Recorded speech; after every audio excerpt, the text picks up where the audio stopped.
अम्मा चाय की पत्ती खत्म हुई है, मंगवा दे। हमीदा बेगम ने किचन में कदम रखा तो मायदा बड़ी बहू पत्ती का खाली डब्बा हाथ में पकड़े करीब चली आई। अरे घर के सौदे में तो इस बार 3 पैकेट आए थे, महीना खत्म हुआ नहीं, पत्ती पहले खत्म कर डाली तुम दोनों ने। खाली डब्बे पर नजर पड़ते इनका पारा हाई हो गया। अम्मा बात तो आप ऐसे कर रही हैं जैसे चाय सिर्फ हम दोनों ही पीती हैं। माशाल्लाह से भरा पूरा घर है। बड़े तो बड़े बच्चे भी चाय पीने के लिए तैयार रहते हैं और इल्ज़ाम आ जा के हमारे ऊपर। खाली डब्बा पटखने के अंदाज में शेल्फ पर रख कर वो भी गिला किए बगैर ना रह सकी। ये इसका शेवा था, कोई भी काम खराब होता फौरन इल्ज़ाम दोनों बहुओं पर डाल देती। अगर इतनी ही हमारी तकलीफ है तो छोड़ देते हैं हम चाय। एक चाय ही तो थी जो पी लेते थे, वरना तो इस घर में पीने को और क्या है। मायदा की जबान इन 20 सालों में अब सास के सामने इतनी चलने लगी थी कि वो इन्हें सच्ची बात सुना सकती, वरना तो सारी जिंदगी उन्होंने सिर्फ इन्हें कान लगाकर सुना ही था। अरे तुम तो कोई बात नीचे गिरने ही नहीं देती। मैं क्या कह बैठी, सारी जिंदगी कभी कोई हिसाब किताब नहीं मांगा तुमसे, लेकिन अब तो तुम लोगों को भी घर के हालात का पता है, महंगाई का क्या आलम है। वो बेचारे कमाने वाले तो दिन रात मेहनत मेहनत करके लाते हैं, और घर में बैठी औरतें अगर दोनों हाथों से लुटाने लगी तो फिर लग गई नैया किनारे। इसने पति क्या मांगी। अम्मा को एक नया मौजू मिल गया था, अब सारा दिन इसी पर बहस होनी थी। अम्मा बातें बाद में सुना लीजिएगा, पहले पैसे दें।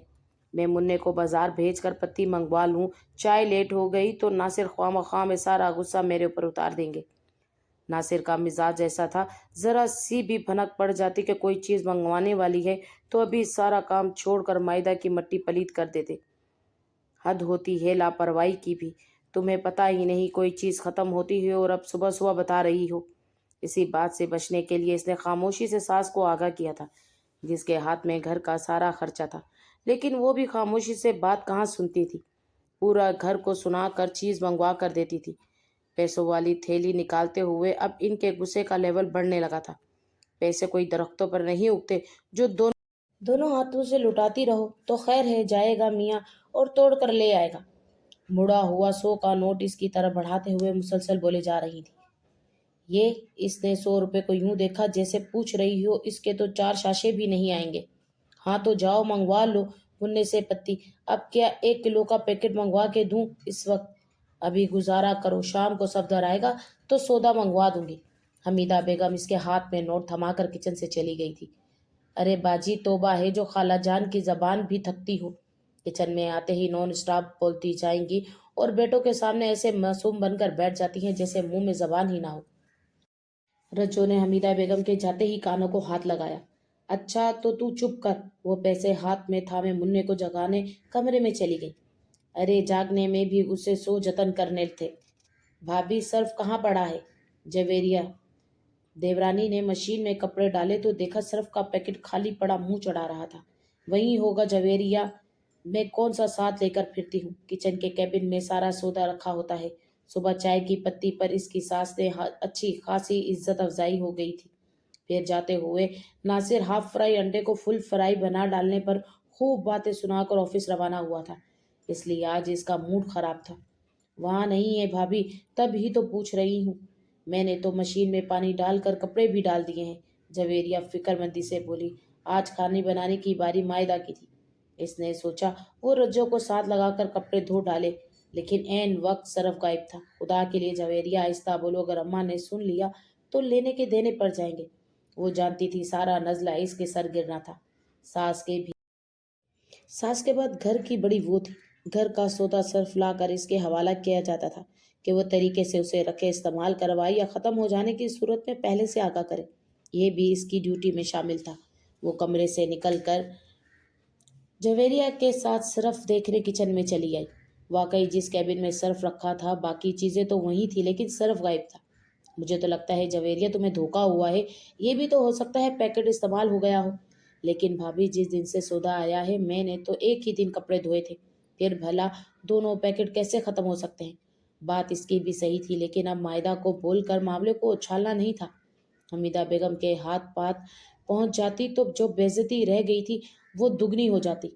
मुन्ने को बाजार भेजकर झवेरिया को सरफ मंगवा कर देने से बात तो छुपी रह गई, लेकिन शाम को वो इस गुत्थी को सुलझाने में उलझी रही कि आखिर सरफ गया तो गया कहाँ। मायदा, मेरी जुराबें कहाँ हैं? नासिर ने जूता पहनने से पहले मायदा को आवाज देकर अपनी जुराबों का पूछा।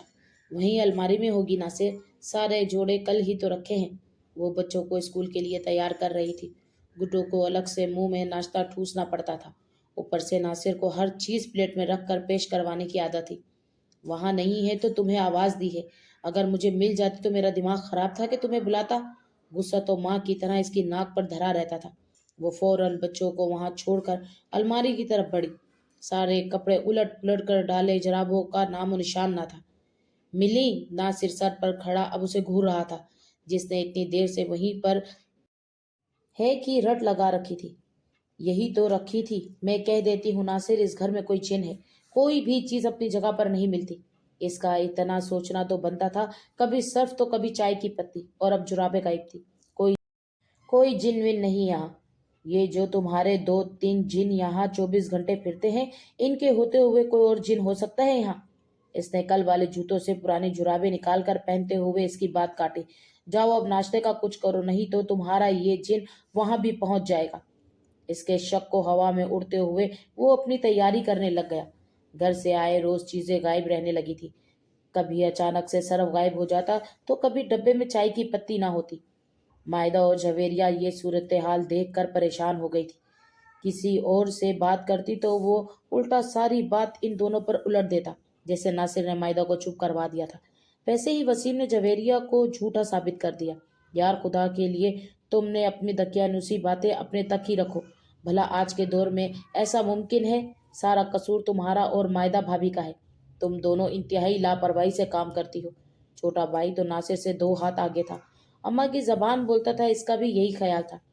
सारा क्या धरा इन दोनों की बीवियों का था, जिन्होंने घर को चू चू का मुरब्बा बना रखा था। कोई सलीका ना था। घर की एक एक चीज बिखरी पड़ी थी। महीने का सौदा आता तो वो 4 दिन ड्राइंग रूम में खुला पड़ा रहता। जिस बच्चे का दिल चाहता वहां से जो चीज निकाल ले जाता। इतवार बाजार से सब्जी फ्रूट आना तो वो अलग पैरों में रुलता। बच्चे खेलते हुए आलू प्याज उछालते, फिर दुहाई दी जाती, कोई चीज नहीं मिलती। चीजों को इनकी सही जगह पर रखो तो चीजें मिलती हैं। ये बात जब हमीदा बेगम करती तो दोनों कानों को हाथ लगाती कि अल्लाह ऐसी सास दुश्मन को भी ना दे। मैं तो कहती हूँ, अगर रज्जो इस घर में ना हो तो तुम लोगों तो खाना पकाने से भी जाओ।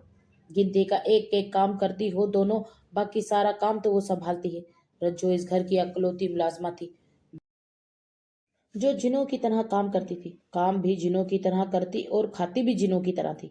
अम्मा कुछ तो खुदा का खौफ करें, वो तो बर्तन और सफाई के अलावा तीसरे काम को हाथ नहीं लगाती। और आप कह रही हैं सारा घर वो संभालती है।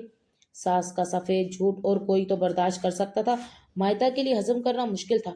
वो फौरन मुंह पर बोल पड़ती, हमें तो सारा दिन किचन से ही फुर्सत नहीं मिलती और आपके गिले खत्म नहीं होते। दौड़ भाग के मुंह ही बधो लें तो बड़ी बात है। जल के ही तो रह जल के ही तो रह गई थी वो, सारा दिन बैल की तरह काम कर करके। और बस काम के बाद भी कोई कदर ना थी। किचन से फुर्सत ना मिलती। अम्मा ने इसी के स्टाइल में भू बनाया। किचन में क्या आलू बोए हैं जो सारा दिन इसके सर पर खड़े होकर पानी देना पड़ता है? भाई अपने बच्चों को रोटी बनाकर देती हो तो कोई एहसान नहीं करती मेरे ऊपर। मेरा काम तो सारे रुझो करती है। कपड़े वो धोए, इस्त्री वो करे, मेरे सर में तेल लगाना है तो रज्जो को बुलाऊं। मैं तो कहती हूँ रज्जो इस घर में ना आए तो यहाँ तो कोई मुझे पूछने वाला ही ना हो।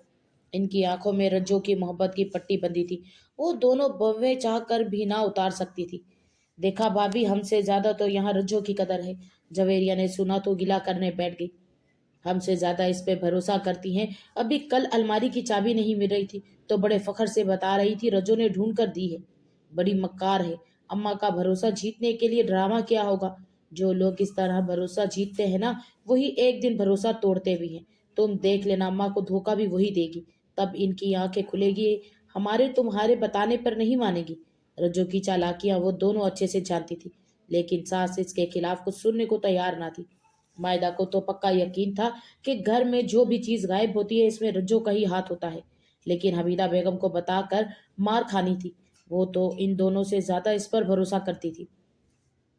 बच्चों को गर्मियों की छुट्टियां हुई तो मायदा और जवेरिया एक साथ मैके चली गई। हमीदा बेगम भी खुश थी कि एक साथ घर का खर्चा कम हो गया और चिड़िया घर का मंजर पेश करता घर भी पुरसुकून हो गया था। नासिर और वसीम सुबह के ऑफिस गए, रात को लौटते। रोज जो एक दफा सफाई करके जाती तो फिर दो दो दिन सफाई की जरूरत ना पड़ती। एक रोज वो सफाई के लिए बर्तन धोने लगी थी जब हमीदा बेगम ने उससे पहले अपने कपड़े इस्त्री करने को कहा। कपड़े लेकर वो बाथरूम में नहाने चली गई। रज्जो को पता था ये नहाने गई हैं, अब घंटे से पहले बाहर नहीं आने वाली हैं। इसने किचन के कैबिन से शॉपर निकाल के सौदे वाला कैबिन खोला। छोटे शॉपर लेकर चीनी, पत्ती, मिर्चें, नमक डाल के बड़े शॉपर में डालने लग गई। वो अक्सर मैदान साफ देखकर इसी तरह चीजें गायब करती थी। बड़ा सा शॉपर बनाकर वो चीजें लेकर रफू चक्कर हो जाती। घर से अक्सर चीजें गायब होती देखकर हमीदा बेगम का सारा शक खुद दोनों बहुओं पर था। रजो के बारे में इन्हें कभी शक न हुआ था, वो इनके भरोसे वाली थी। हमीदा बेगम बाथरूम में नहाने गई तो कपड़े उतारने से पहले देखा वहां साबुन गायब था। वो उल्टे पैरों साबुन लेने किचन में चली गई। रजो का मुंह सामने की तरफ था। वो पूरी महावियत से शॉपर बना रही थी। उसे गुमान भी ना था कि हमीदा बेगम वापस भी आ सकती हैं। इधर रजो तेजी से नमक मिर्चों के शॉपर बनाते देखकर हमीदा बेगम हैरत से वहीं जम गई। ये सब क्या था? वो सोच भी नहीं सकती थी ये सारे काम रजो करती है। रजो ने इनके भरोसे की धज्जियां उड़ा दी थी। ठहर जा आस्तीन की सांप तेरी तो। हमीदा बेगम गुस्से से बल खाती इसकी तरफ बढ़ी। तू मेरी नाक के नीचे चोरी करती रही और मैं कम अक्ल सारा इल्जाम अपनी बहुओं को देती रही। तुझे तो मैं पुलिस के हवाले कर रहूंगी। हमीदा बेगम ने लपक कर इसकी चोटी काबू में कर ली। रज्जो इस अचानक हमले के लिए बिल्कुल भी तैयार ना थी। इसका ख्याल था हमीदा बेगम अभी घंटे से पहले बाहर नहीं आने वाली है। मैदान साफ है, वो पूरी तसल्ली से काम कर रही थी। ये तो सोचा ही ना था ऐसा भी हो जाएगा। हमीदा बेगम ने उसे काबू तो कर लिया था, लेकिन वो जवान थी। एक बूढ़ी औरत के काबू में आसानी से नहीं आ सकती थी। इसने पूरी ताकत से एक ही झटके में अपने आप को इनके हाथ से छुड़ाकर बाहर की तरफ दौड़ लगा दी। हमीदा बेगम एक ही झटके में जमीन पर जा गिरी थी। साथ वाले कैबिन से सर टकराया और सर से खून जारी हो गया। वो तो शुक्र है कुछ देर में वसीम घर चला आया। फौरन अम्मा को उठाकर डॉक्टर के पास ले गया। अम्मा आप ठीक तो है ना? ज्यादा चोट तो नहीं आई? मायदा और जवेरिया ने सुना तो दौड़ी चली आई। चोट तो बड़ी गहरी आई है मेरे बच्चियों। इस कमबख्त मारी ने मेरे भरोसे को तोड़ा है। सर का जख्म तो कुछ दिनों में भर जाएगा, लेकिन भरोसे का जख्म कभी नहीं भर पाएगा। हमीदा बेगम बहुओं के सामने शर्मिंदा थी। रज्जो ने इनका भरोसा तोड़ा है। तुम दोनों मुझे माफ कर दो। मैं तुम लोगों को गलत समझती रही। हालांकि गलत सरासर वो रज्जो थी। सास को माफी मांगते देखकर मायदा और जवेरिया को अच्छा नहीं लगा। जो भी था वो इनकी बड़ी थी। हाँ, रज्जो की हकीकत आश्कार होने पर वो दोनों खुश थी। छोड़े अम्मा, दफा करें उसे। अब आगे देखभाल कर काम वाली मासी का इंतखाब करना है। ऐसे ही मुंह उठाकर किसी को काम पर नहीं रख लेना। मायदा ने खुश दिली से अपने ख्यालात सास के सामने शेयर के। काम वाली मासी का ख्याल अब दिल से निकाल दो। शुक्र करो अम्मा की जान बच गई। वो पता नहीं इनके साथ क्या कर जाती। अल्लाह का लाख लाख शुक्र है वसीम टाइम पर घर चला आया। नासिर ने काम वाली मासी का सुना तो छट से बीवी की बात काट दी। इस बार तो भरोसा टूटा है, ऐसा ना हो अगली बार कोई बड़ा नुकसान हो जाए। नासिर के साथ साथ वसीम भी बोल रहा था। मायदा और जवेरिया एक दूसरे को देख कर रह गई। वो आंखों ही आंखों में अपने शोहरों की बातें सुन कर के अलावा और क्या कर सकती थी? जबान से कुछ भी कह सकती थी। दोनों सूरतों में नुकसान तो इनका ही हुआ था। कहानी कैसी लगी हो तो अपनी राय का इजहार लाजमी कीजिए और मेरे चैनल को सब्सक्राइब भी कर दीजिएगा। अल्लाह हाफिज।